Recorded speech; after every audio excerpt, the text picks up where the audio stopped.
Hey guys, what's going on? Um, this is John Lee Hilliard from JT's Vending. Sorry I look so drowsy. I'm tired. I had a long day today. Um, Thank you guys for deciding to rock with us. Um, and please like, share, and subscribe. I'm trying to get all this stuff out of the way because I ran into a situation today at work talking to a young man, 21 years old. And he has been so indoctrinated to the ways of the world and normal society that he believes he can take on. He he has no concern about going on child support when he don't need to. And any of you guys who've been through the child support system or been in it or still on it, you know it's not a joke. He's 21 years old. His girlfriend is pregnant. They've been together 6 years. He's saying he loves her, and he don't want to marry her because it'll affect her school tuition. So he'd rather her stay on government assistance while pregnant with his child. And I was trying to inform him that once he signs that birth certificate, that's a legally binding document. So then he goes on child support because she has now given birth to a child and she's a unwed young mother. And she's already on government assistance. And she has brought up, according to him, she's already brought up asking him why can't they go on child support? I mean, why can't they go on food stamps? The government will put him automatically on child support, and he has no idea how it can destroy generational wealth. It can destroy a family. Even if you and the woman are together, if she decides to leave you for someone with more money, or just she's just tired of you, or you decide to leave her, like, you go on child support regardless. You'll lose every time. And just trying to talk some sense into him. Like, you saying you love her. You've been with her for for 6 years. You're playing house. Stop playing. But he's young and he's been indoctrinated like most young men and women and old men and women. Like, they got a mindset of, oh, marriage is not, it's not the end all be all. God said that this is what God said. Marriage is a covenant between a husband and wife, between a woman and a man. Now, that don't mean that people won't break that covenant. All that does is gives you that extra layer of security, so neither party is struggling if someone decides to leave.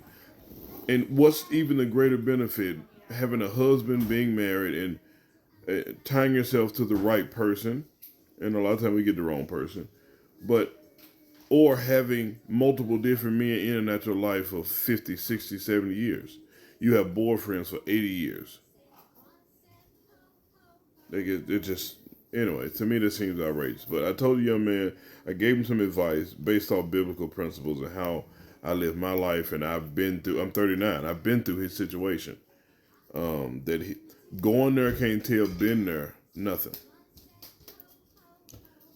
So that's what he's just trying to, he's giving me excuses, but he don't want to pull the trigger because young men these days have a problem with commitment. You don't want to commit because you think being a man is having 15 girlfriends or being able to jump on a different female when you feel like it. That's not being a man. That's being a grown male.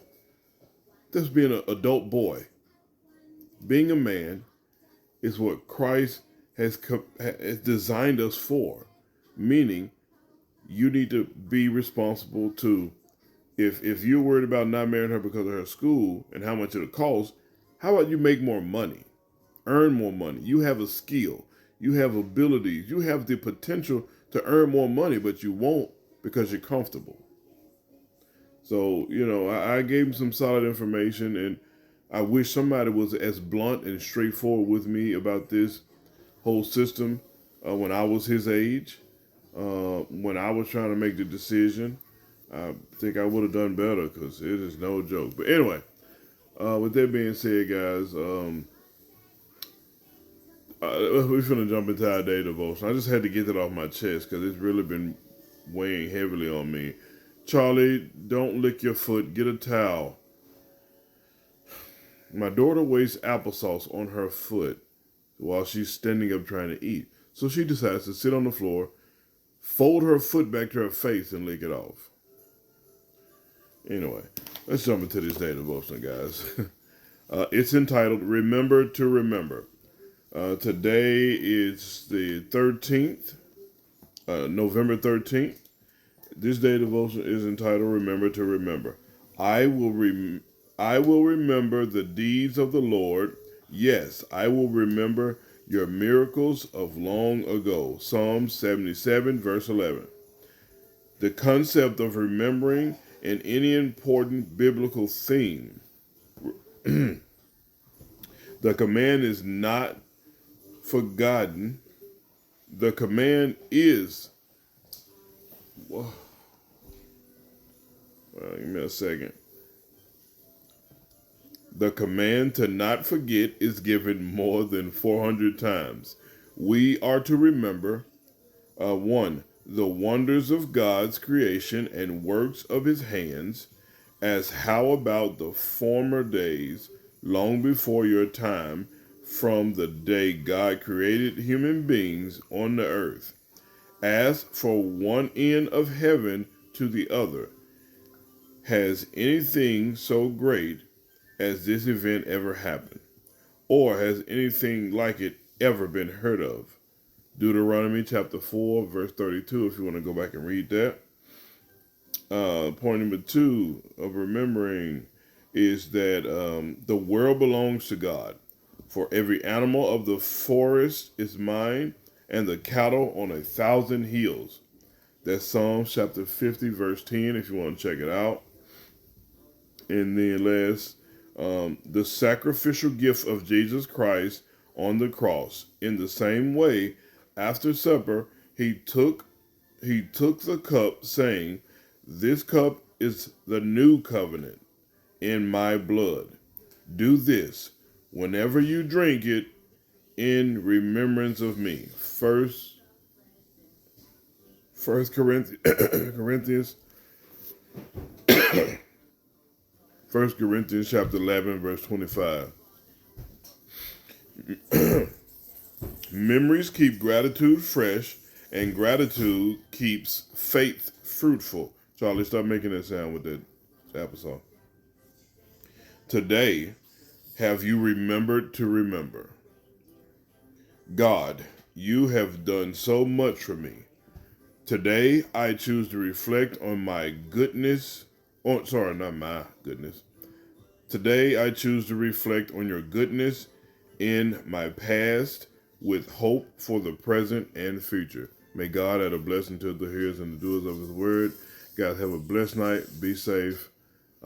Please, teacher, if you got young men, young boys, please teach them how to be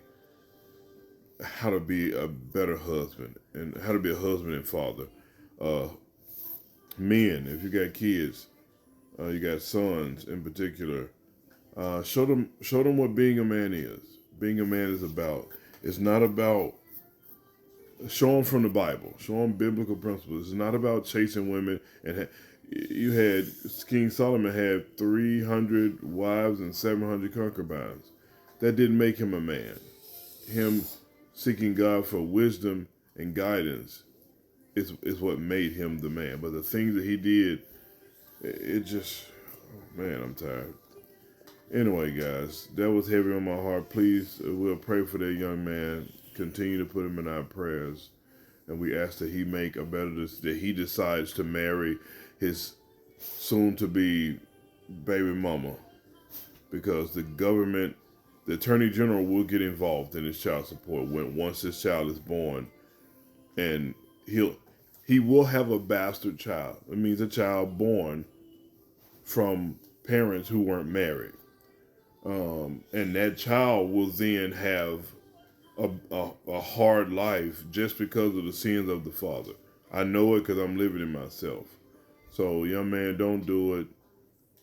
Stop acting like you're special or you're the game changer or you're unique. You're not.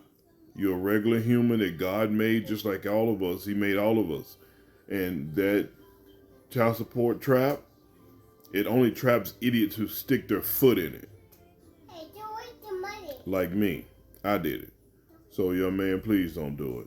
If you wanna play house with her and you wanna do y'all living together, y'all having sex, y'all having kids, y'all sharing bills, y'all doing this thing, y'all working together. How about you go ahead and get married? What's $45 between you guys going to the courthouse and getting married? All it does is it commits you to be a better person. Anyway, I don't want to rap. Have a blessed night, guys. Au revoir. A bientôt. À la prochaine.